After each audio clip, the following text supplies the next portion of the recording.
Welcome, everyone, to The Uncommon Truth and journeying with us as we pursue purpose and the principles of performance that empower each of us to live our ideal form of life. Today, Bob and I are going to journey and try to find the uncommon truth about pursuing purpose. Well, what is the pursuit of purpose? So I'll give a couple definitions. First is pursuit. Pursuit is the action of following or pursuing someone or something. It's an activity of a specified kind, similar to a habit or a ritual, that is done regularly or consistently to obtain someone or something. Quite interesting definition of pursuit. Simply put, you're seeking something. So what is purpose? Well, it's the reason for which someone is doing something, or that something's done or created, or something exists for that purpose, right? So it's to have one's intentions or objectives in line. So what we're basically doing is we're trying to seek the answer to why we're here. So Bob, that's a little bit of a fun way of getting started using the dictionary, and but I just think it's a really simple question, but I know for me, it's a really hard one at different seasons of my life. What is the pursuit of purpose? Well, Heath, good for you, bud, to bring out the dictionary on that one because I don't find it simple at all. I find it quite complex in theory. It's quite complex.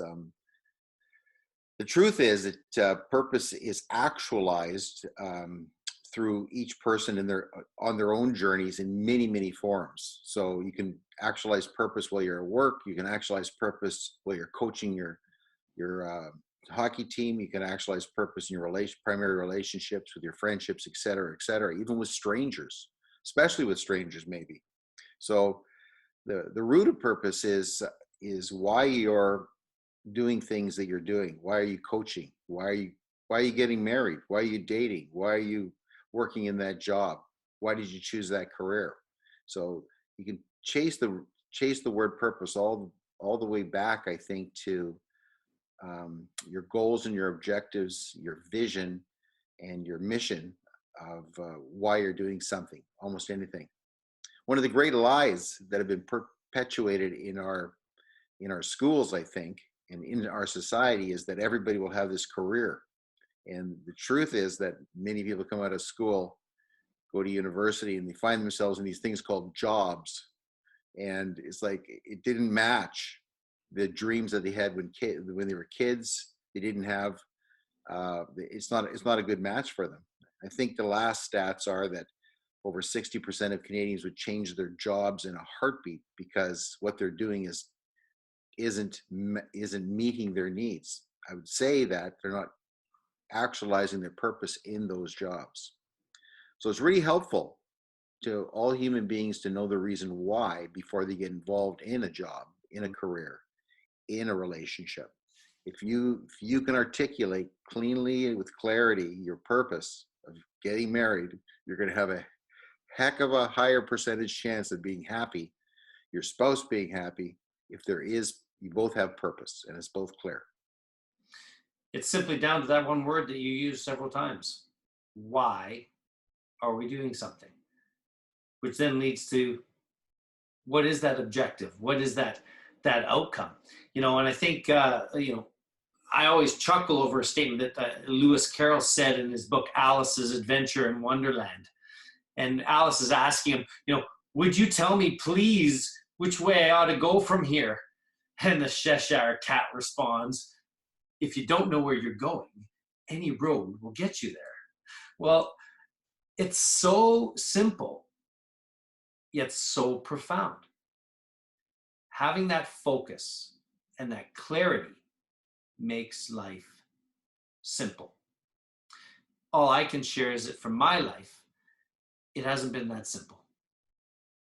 I know that I've really struggled at different times with my purpose. And when you find it, it's such an elusive thing. You get it, you got that clarity, and it's simple, and you're just driving forward and making great gains. And then out of the blue, boom, you get sideswiped and a shift happens and you lose your why. And then all of a sudden, the wheels are spinning, you lose control, and you got to begin that seeking and that searching for that purpose again, the why. Am I going to do this? What is it that I'm going to do? What do I have to change in myself so that I can go after the next season or stage of life? So for me, I can share from my different perspectives in the different careers that I've worked in, everything from law enforcement to advertising and marketing to construction and development to aviation to, these are completely unrelated, but they always have had something similar in it that's really tied to me. And I think our why really needs to be tied to our identity. What do you think about that, Bob? Well, that's a really excellent point, Heath. I've known you for a long time, and you would have made and did make an excellent policeman because of a variety of factors that go deeper than just your identity. So you might have had a picture in your head that you wanted to do good for others. And that's motivation. That's a vision of who you want to be. But I think what would have made you a really good policeman is your things like your basic personality, whether you're outgoing, an extrovert versus an introvert. So basic personality, part of our gene pools, what we're made up of, might have had an impact on that, whether you're effective in that job and it fits for you. Well, you just brought something up, Bob. Sorry, I didn't interrupt, but I think it's really profound as we're talking about identity. You and I have been doing a ton of research and learning ourselves on the brain, on energy, and just how our whole well-being as a person is tied to that belief systems that we have of ourselves, right? And then how that belief system drives the motion, because it's how we feel about ourselves that drives the actions that we take. And that might be someone going into a career that they don't really want because of a fear that they have of what their parents might think, or going into a career because they really think it's going to be profitable and drive a lot of money, but they're miserable every day of it. So aligning our identity and our purpose is really important. So can you touch a little bit on that and what your thoughts are on that, Bob? Well, yeah, you're talking about what are your drivers? What do you think you want to do? What do you think you need to do? But I think the basic fundamentals are: what is your personality like? What are your skills? What are your abilities? What are your gifts? What are your talents? So I think there's some fundamental things about the person, like who you are, what you believe, what you can do, what you like to do, that are really important, that help you decide on things like careers and jobs, and whether to be a coach, whether to be a public speaker, or work in an accounting office, right? So people choose different things because of these things like gifts and skills and talents and personality, et cetera, et cetera. But those are the things that make up your identity: your skills, your gifts, your talents. So if you are a good swimmer, you have a picture in your head that you are a swimmer, and a good one. That's part of your identity. So it's knowing who you are, knowing what your skills are, your gifts and your talents, exceptionally helpful. Now, where this breaks down, Heath, is people are quite good at seeing some of who they are, seeing part of their identity. So when we look in the mirror, we see largely what we want to see. So we see things, we see things that people have showed us. We see our past experiences, etc. But the truth about human beings is we have this thing called a blind spot, where we can't see everything. Mm-hmm. And we might think we're really good at this, but when we're in that job doing these things, our supervisor were looking at us and going, they're not very good at that. But we might not know that. Yeah. No, I see us all the time. And they watch us, right? But they might not tell us where our frailties are, where our gaps are. So I remember that, early in my dating life, I was dating somebody that wasn't a good fit for me, and for a number of reasons with hindsight, right?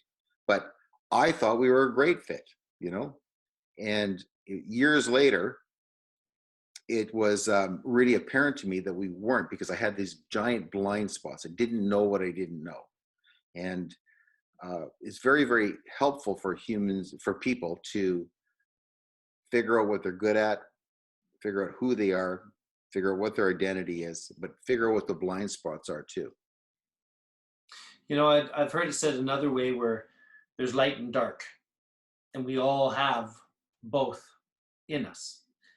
The majority of us have a lot more light than dark, but we also have to embrace those dark sides, those fears that we have, the uncertainty that muddles around in our minds, right? And those thoughts, those beliefs drive our meanings, and ultimately they're our choice.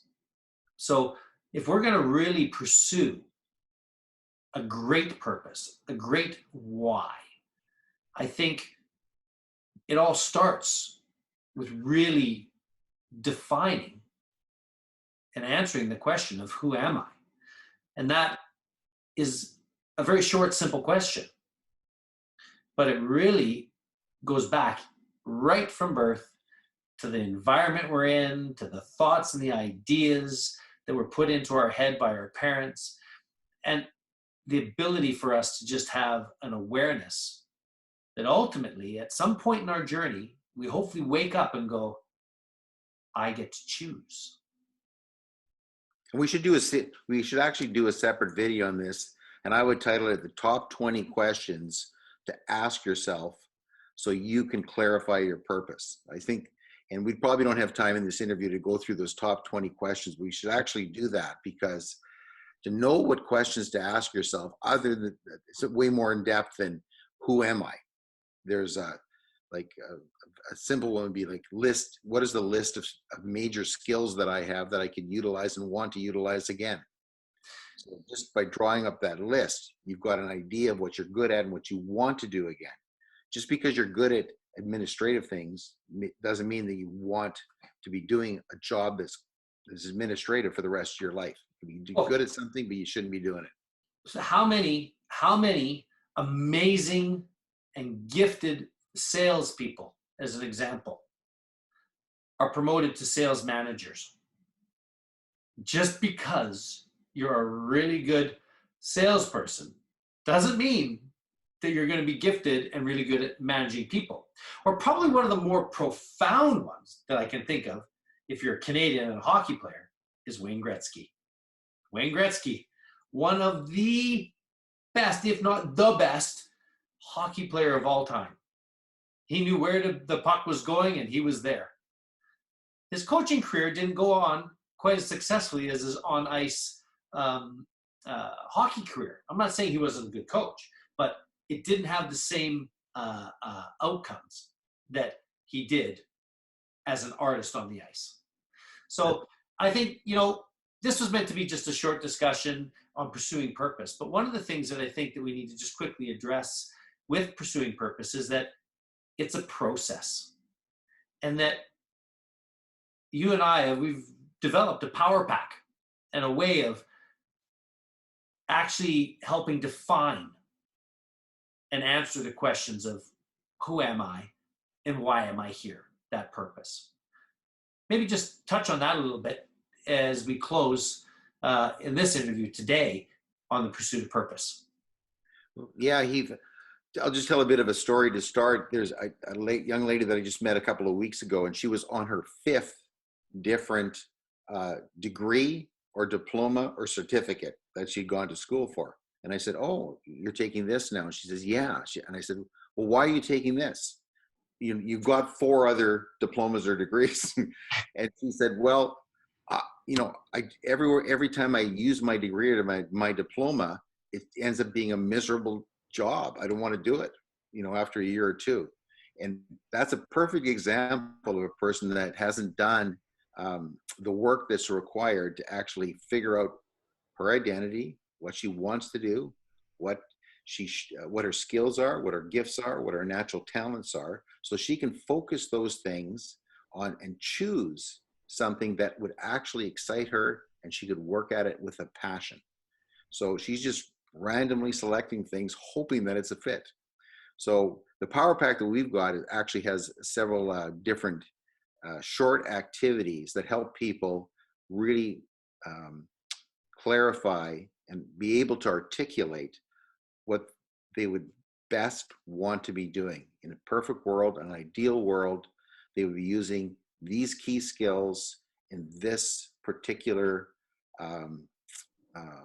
for this particular reason, which is really your purpose at the end of the day. You know, my life has been an amazing adventure. I've really loved my journey thus far to date. It's brought me to where we are at. But one of the things that I've been able to do in this process that we've been doing is when I look back at my life, I can see a common thread through all of the different adventures. And it really just came down to two words, and it was back to helping define who I am, as well as what my purpose and my why was for this next season of life with the Uncommon Truth. And that was empowering people. Whether it was as a salesperson, my first job, into school and becoming a police officer, going into the family business and then eventually acquiring that and growing that business in the advertising and marketing field, into development, and I could continue through the list of other companies. The common theme as I've looked back over these last couple of years and of analyzing myself and really trying to dig deep and answer the question of who am I and why am I here, it comes down to that. Yeah, empowering people. Empowering people. Right. And with that very simple phrase, I will empower people, right? It doesn't matter what business you're in. If that is your purpose, then it gives clarity for how you're to treat your customers, how you're to treat your staff, how you're going to treat your suppliers, right? It really gives you clarity about how you're going to interact as your company in the community, et cetera, et cetera. So that is the question, right? Yeah. Because now, if I want to go forward in anything, if it's a relationship, if it's in my family and friends, relationships, if it's in my occupation, work and wealth, if it's in my recreation, my health and wellness, if it's in my motivation, you know, my spiritual and educational aspects of my life, I can just simply ask, does this empower people? Is this going to help me in my pursuit of my purpose? And am I doing it with the principles of performance? So that's kind of, you know, the benefits of looking backward. We're not defined by our past. That's not who we are. That's who we were. All of that learning through those adventures have brought us to today. But the benefit of being able to look back through our power pack and the ideal form of life is that we can see the common threads, and in a great environment, we're able to pull together a more clear picture and answer those really key questions of who am I and why am I here? Yeah, so these are terrific things for people to do, especially I would think in your 20s. If you can create a vision for your life, a mission for your life, values for your life, and understand your purpose in life, the earlier you can do this in your life, the better off you are. You have way more focused. You're way more effective in everything you do, whether it's your job, it's your career, it's your relationships. You're just better at it for sure. Well said, Bob. Well, I really want to thank you for this short chat on pursuing purpose. And, you know, something that's really hit me at the moment is I'm thinking the picture behind me right now, Helen Keller and the things that she accomplished in her life against all obstacles, right? We just got to remember that life is a daring adventure or nothing. But that's our choice. And chance favors a prepared mind. So what better way to have success than prepare by understanding and answering those simple questions about who am I and why am I here? It'll bring focus, it'll bring clarity, and give us a real simple path to move forward. So thank you for joining us today, everybody, and just having this chat. And you can find us at www.theuncommontruth.life, or search for us under The Uncommon Truth on YouTube, Facebook, and all podcast apps that are out there. Thank you very much. Until next time, God bless.